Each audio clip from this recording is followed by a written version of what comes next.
All right, hello. Hey, hello. Yeah, I just thought I'd start streaming. I don't know if you guys can hear me. I'm just using my regular mic on my phone, like my phone mic. I don't know. Can y'all hear me? Is this loud enough? Hello. Yeah, I'm gonna talk about random stuff, mostly Substack and comics. So if anybody's interested in comic books or interested in Substack, you feel free to hop in and chat, make some more comments. I mean, recently there have been a lot of rapid changes in comic books. There have been some rapid changes in film too, but everything has just gotten really political, and I don't understand why everything is so political all the time when it comes to entertainment, comic book entertainment, film, TV. I just feel like there's a lot of really shallow politics at work too, and I don't understand why. I don't know who it serves. I guess in the abstract or from a bigger picture scale, getting people aggravated means more clicks.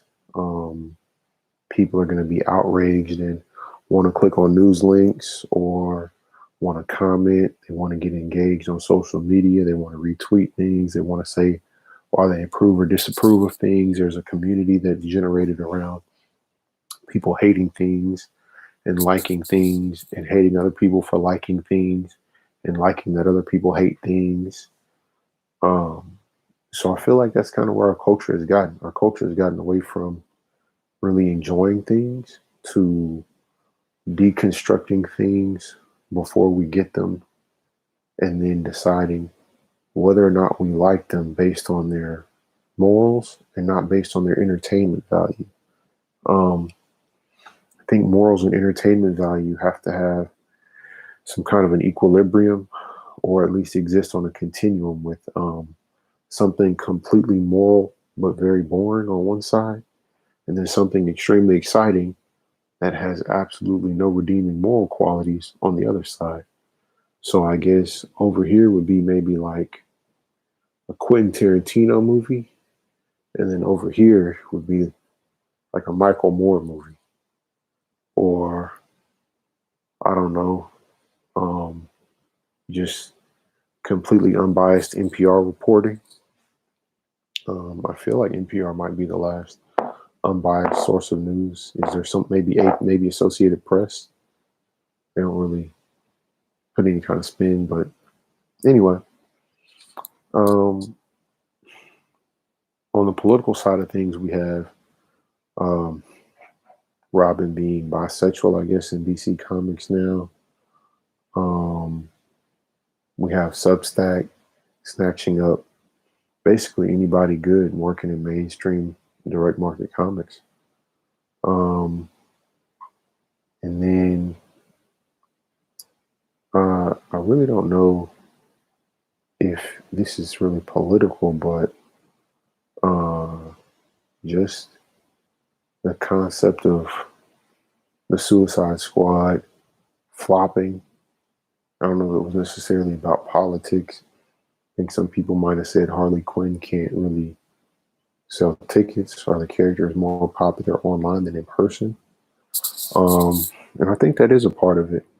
I think overall people get really excited online, get really hysterical online, get into a lot of fights, get into a lot of arguments online through social media and attack each other. But um, all of the vitriol and all of the negativity online never really translates into anything in person that people either see or say to each other. So I don't really know that social media makes a big difference, but our lives pretty much revolve around social media. James Gunn got the Suicide Squad movie because of social media. He spoke on social media. It was off color. He was canceled on social media. Then he was allowed to come back. He was hired back and got a new job after being fired for what he said on social media. So even though it doesn't have that much of a footprint, it doesn't really impact people's day-to-day lives very much. Um, it can and can't change your life for better or for worse. Um, the Substack thing is interesting because um, Substack recently, which is also home to people like Matt Taibbi and Glenn Greenwald, which is really interesting that I haven't seen anyone really bring up.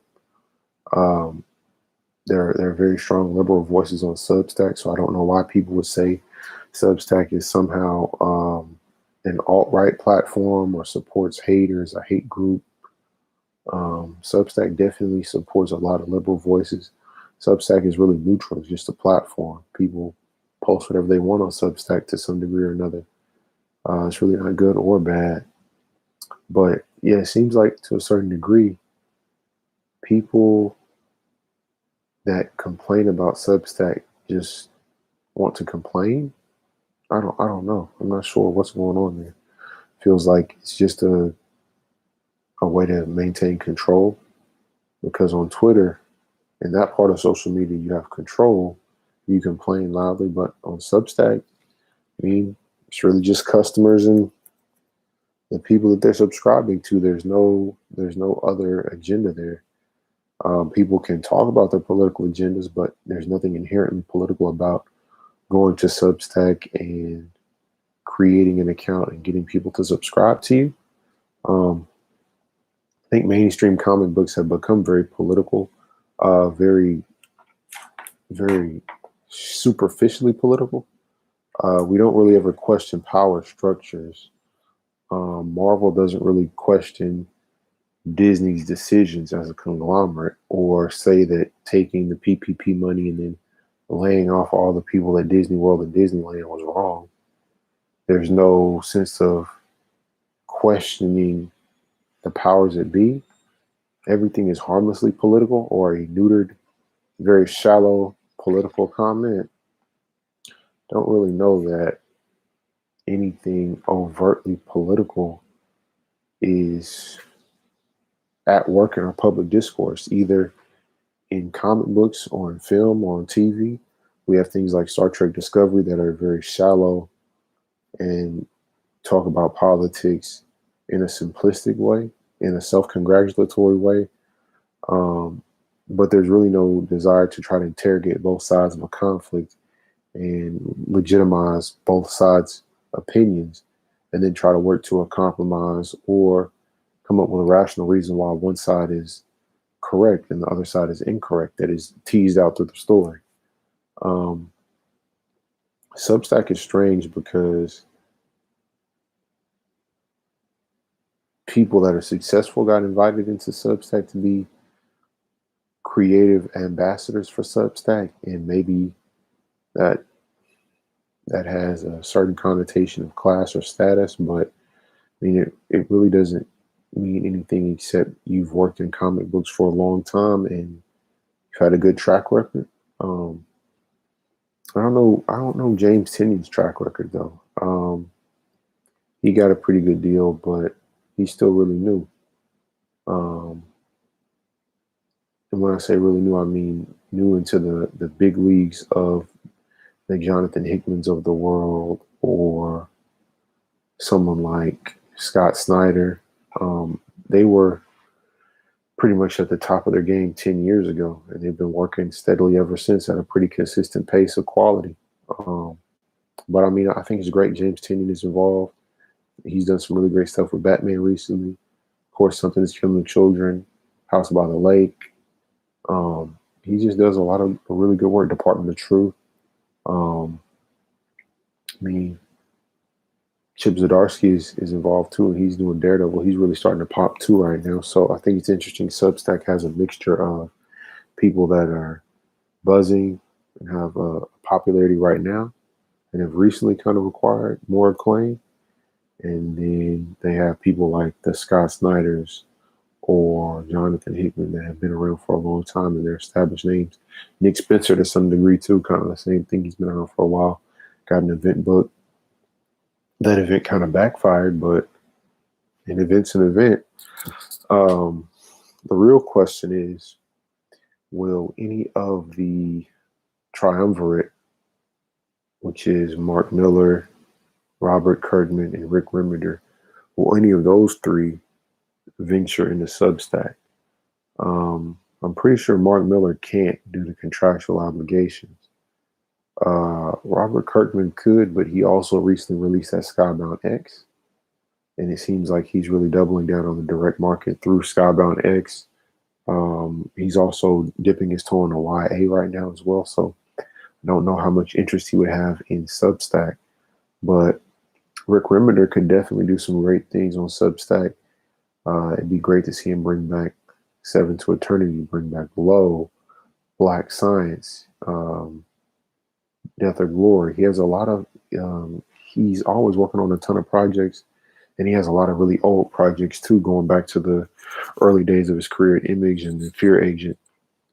He could definitely release a few pages at a time of things from his back catalog every month to keep people engaged, and maybe give out 10 to 20 pages of his old material along with 10 to 20 pages of new material every month for the subscription fee. I think will work out well, and I think it'd be a lot of great bang for readers' buck. I think Rick Remender is one of the most versatile writers in all of comics. He can give you the big action.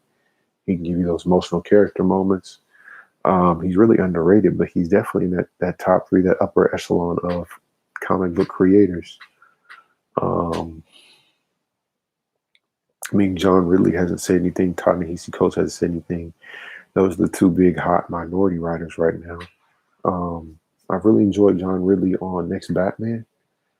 I know the most recent Next Batman Zero issue is supposed to be bad. I haven't read it yet, but I'm curious to see if it actually is bad because everybody keeps talking trash about it. So I'm curious to see if it really is that bad or what the case is there. Let's see.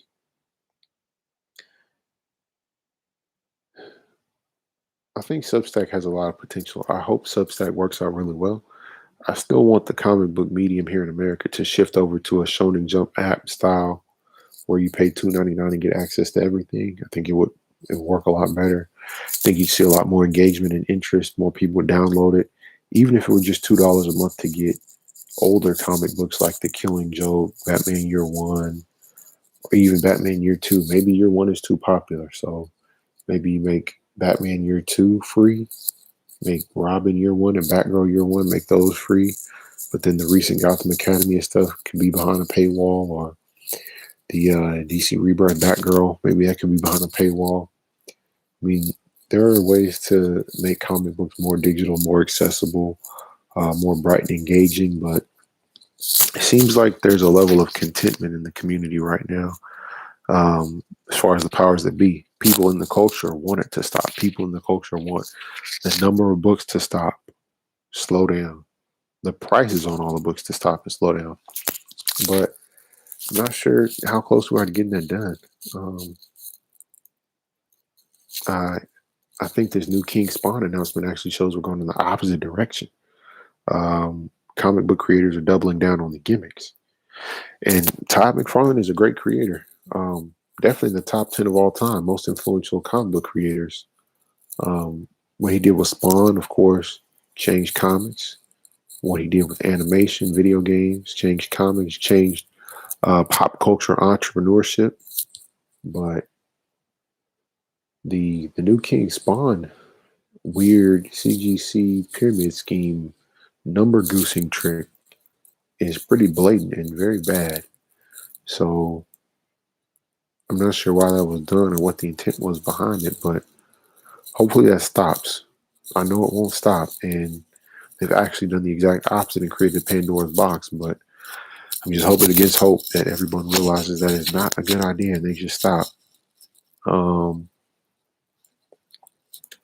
The new comic book from Todd McFarlane, King Spawn, sold 500,000 copies of his first issue, but there was also a 1 in 250 CGC variant that had already been graded. So it was signed by Todd McFarlane and came pre-graded, meaning it can't really appreciate its value. It's more like a nice paperweight, but some people just want the prestige of a Todd McFarlane signature on a new comic, so that'll work. It's come out that a lot of comic book retailers are ordering this book knowing they're not going to sell it putting it in storage, but getting the variants and hyping up the sale of the variants. Um, I don't know why comic books can't just be fun. I don't know why comic books are no longer about being fun, being interesting, giving you interesting characters with different viewpoints from your own that challenge your beliefs and make you a better person, make you more well-rounded, expose you to things you never would have thought of or seen before. I thought that was the point of comic books, but it seems like more and more, um, everything has to prove a point, everything has to teach a lesson, and not really a deep lesson, just basic stuff like treat human beings with respect, even if you disagree with their personal choices. You can always get along and just be a go along to get along person. Um, I don't know. Everybody's voice matters. I feel like that's a very straightforward thing. And there's also that element of being a superhero only when you're a gender or race swap version of a white superhero. So the new Superman is only a good superhero because he is a black version of Clark Kent. So I don't think Clark Kent is that special. I think Icon is great. I think Dwayne McDuffie is a great writer. I think it would have been a lot more interesting to see the studio go that route because I guess it's an insult to both Superman and the black actor because they're saying, well, we don't really care about Superman anymore. We're desperate. Just let a black guy be Superman. I don't care. And then if you go in and direct it, it's just saying, okay, well, I'm legitimate now. They offered me Superman, so now I matter. Everything else I did up to this point is not relevant. So I don't know if those extremes are the right answer. I don't think anything about this makes a lot of sense. But what can you do? It's just a part of the growing pains, a part of the development of the industry. Now, what will this industry develop into? What is comic books going to be soon? I don't know. I think Webtoons gives us the clearest hint forward, the clearest path forward. Webtoons and whatever's going on with Funimation and Crunchyroll, I believe they have manga components, or at least at Crunchyroll they did. And I don't know how those manga components are going to affect future sales of the company, if at all.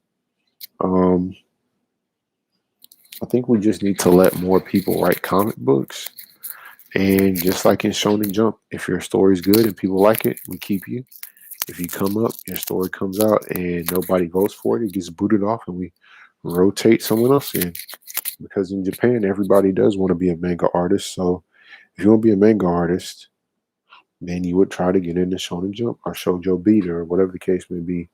So that is the weeding process going in, trying to get in front of editors, trying to get your one shot printed and published. So all these different steps hone the Japanese artists before they ever get on the big stage with the My Hero Academia. Or with One Punch Man. Before that, there was an iShield 21. So you have to grow. You have to be willing to take time, develop your thoughts as a writer, develop your thoughts as an artist, and I feel like that will make better products. I think trying to make things overtly political makes them uninteresting, makes people not want to buy it, not want to read it, not want to experience it again because you kept everything surface level. And when you keep all your observations surface level, there's nothing for an audience to grasp their teeth into, nothing for them to sympathize with or enjoy. I don't know. I really don't understand it. But it is what it is. I guess I'll just change topics. You guys can let me know if being political is something you've noticed in entertainment and being shallowly political is something you've noticed in entertainment. I notice we don't talk too much about Bill Clinton being with Jeffrey Epstein. We don't talk too much about Bill Gates being with Jeffrey Epstein. These things kind of get swept under the rug. The complicity of the Cuomo brothers and each other's scandals and problems over at CNN. There is just a lack of intellectual rigor, I think, in our culture as a whole that think we're in dire need of. I think that dearth actually is revealed to us in the society we live within, we're trapped within. Um, but anyway, shifting over to James Gunn and Suicide Squad, it was also mentioned in Hollywood Reporter that after directing the Suicide Squad, James Gunn might do a Suicide Squad versus Justice League, which make a lot of sense for him, or just do a Justice League movie. Different people say different things, and I think a Justice League versus Suicide Squad will give James Gunn the kind of variety he needs, the kind of storytelling he needs. So I think there's some contrast between light and dark, between good and evil that he can really flourish with when given the opportunity. But I don't think he can write the Justice League in a compelling way that doesn't undermine the characters and lean too much on broad comedy. Um, yeah, I don't know. James Gunn with the Suicide Squad makes a lot of sense, but James Gunn with the Justice League really does not add up at all. I don't know what he would add to that dynamic. I don't know what observations he would find in a Batman or Superman or Wonder Woman that'll make them interesting to be around. And in his defense, that really never got accomplished in the first Avengers either. Um,